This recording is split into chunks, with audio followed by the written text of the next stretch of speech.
The Tao of Self-Confidence, Episode 529.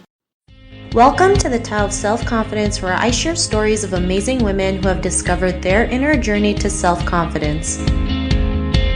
Visit our website at thetaoofselfconfidence.com. Your inner journey to self-confidence awaits.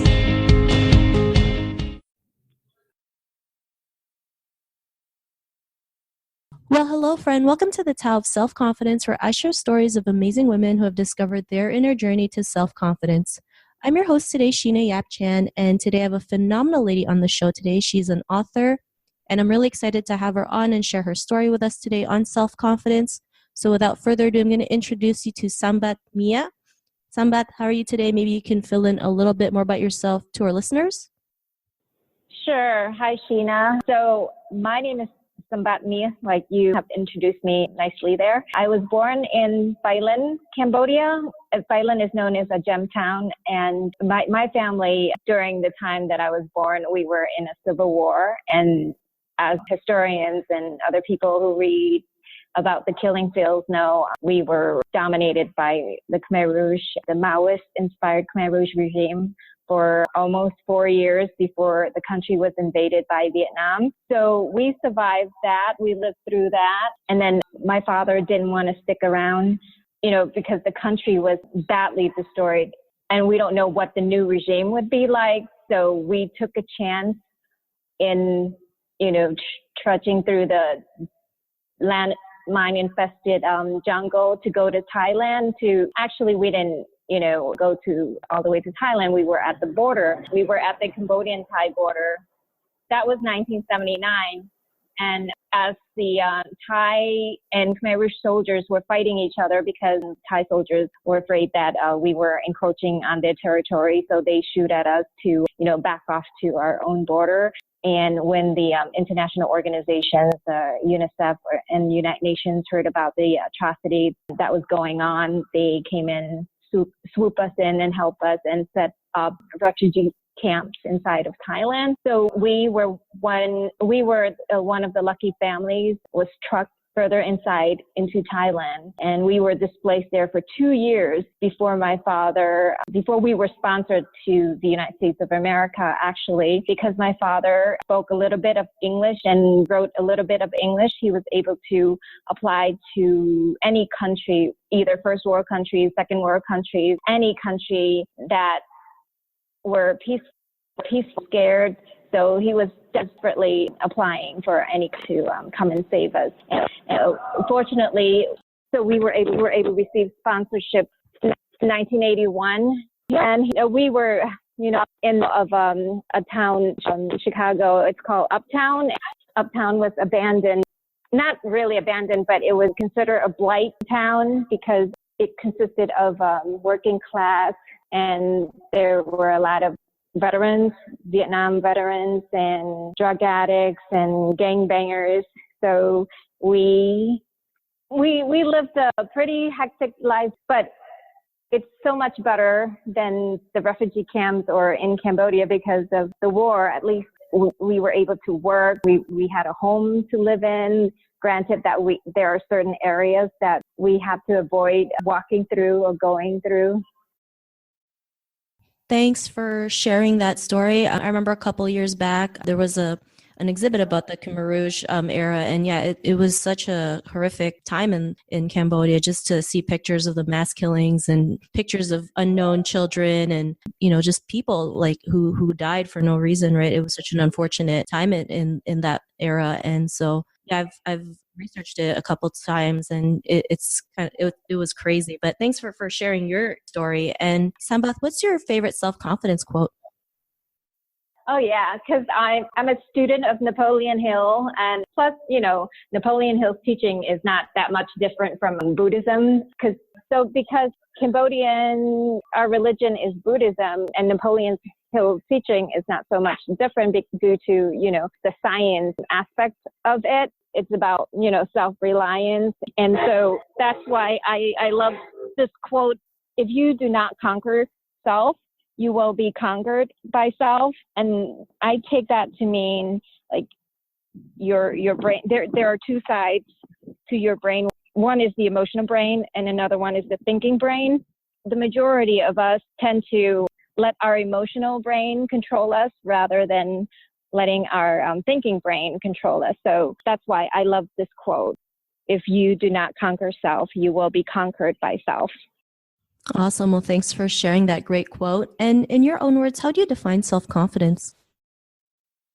For me personally, self-confidence is able to think, say, and act with knowledge and without regret. That's going back to my favorite self-confident quote. If you do not conquer self, you will be conquered by self. That's in the same line of thinking as that quote. If you're not able to, use all your senses to assess the situation, you won't have the self-confidence to act, to say, and think positively. Thanks for sharing that great definition. And Sambath, what was your life like before you discovered self-confidence? My life was horrible, actually. I was constantly bombarded by negative emotions. Specifically, my father, he suffers from post-traumatic disorder because of the war that he experienced back in Cambodia, and also the beating and the violence at the refugee camp. I didn't know because we left the country when I was young. I was 6 years old. I lived during the Khmer Rouge. I was born in Cambodia, and by 6 years old, we left the country and we fled to go to a refugee camp. So by 6 years old, I was at the refugee camp, and by 8 years old, we arrived to the United States. I mostly remember about my childhood in America, not so much about what happened back in Cambodia. And I started to feel the acrimonious relationship between my father and I. He was always angry. He was always soul-crushingly sarcastic, and I didn't know how to deal with him, and we got into a fight a lot, and at the point where I didn't talk to him as much, and I tried to avoid him at all costs. Not until after college, I started to, read about what happened in Cambodia. Then I thought, maybe, I read about other people who were suffering from post-traumatic stress disorder, and I thought, maybe my father is suffering the same thing. So I made a conscious effort to talk to him about what happened back then, and he refused to tell me. So I decided, I tried to find a way to have him open up, because now I'm interested in writing about our family story, which is now turned into a book called The Immortal Seed. So he refused to tell me, but so I kind of manipulated him into telling me by saying, I was reading all these books, I was reading all these personal stories, and this is what they said happened, blah, blah, blah. And so he goes, wait, that's not how it happened. It didn't happen that way. So he started to open up to me and started to tell me what happened. And then he started to tell me about his childhood, his parents, his relatives, his hometown. And then I noticed that he became a little bit kinder. Like maybe the story, being able to open up, being able to communicate with me at that level was kind of cathartic for him. Whereas before, maybe he thought that I was just, I grew up in America and I, acted differently from what he expected from me. So maybe now we're connecting. Now I'm able to understand what he's going through, for him to open up about the violence, about how he was threatened, he almost got killed so many times, and how much he had to give up the food, the morsel of food that was given to us by the communists. And he snuck out, risking his life to find whatever food or fruit in the forest, in the jungle, to provide for me and my mother. And my mother sacrificed too. Whenever we have little food, they'll give up their portion and just give it to me and let me eat, and they rather starve. So now I'm understanding all of these sacrifices and all the violence that they saw, they witnessed, and the threats and the abuse that they endured. It made me closer to my parents, and it made me connect with them. And ever since then, our relationship kind of gotten better. And then I started to read Napoleon Hill books about, the thinking mind and the emotional mind, how he teaches us how to calm our emotional mind and use our thinking mind more. And then I noticed in Buddhism, we were taught the same thing. So I started to read more about the scientific aspect of the thinking mind and the, emotional mind, the cerebral cortex and the limbic system, understanding how these two brains work. So that was my life before I discover the teaching of Napoleon Hill and the scientific part of Buddhism. Thanks for sharing that story. And sometimes we never know what happens until we go out and, get curious as to why, someone acts that way or is, hostile towards you. And we never know what they've been through during that time, right? And it's great that you're able to, hear the stories from your father and, write a book about it. And, because of, what you found out and what you came to realize, what's your life been like now?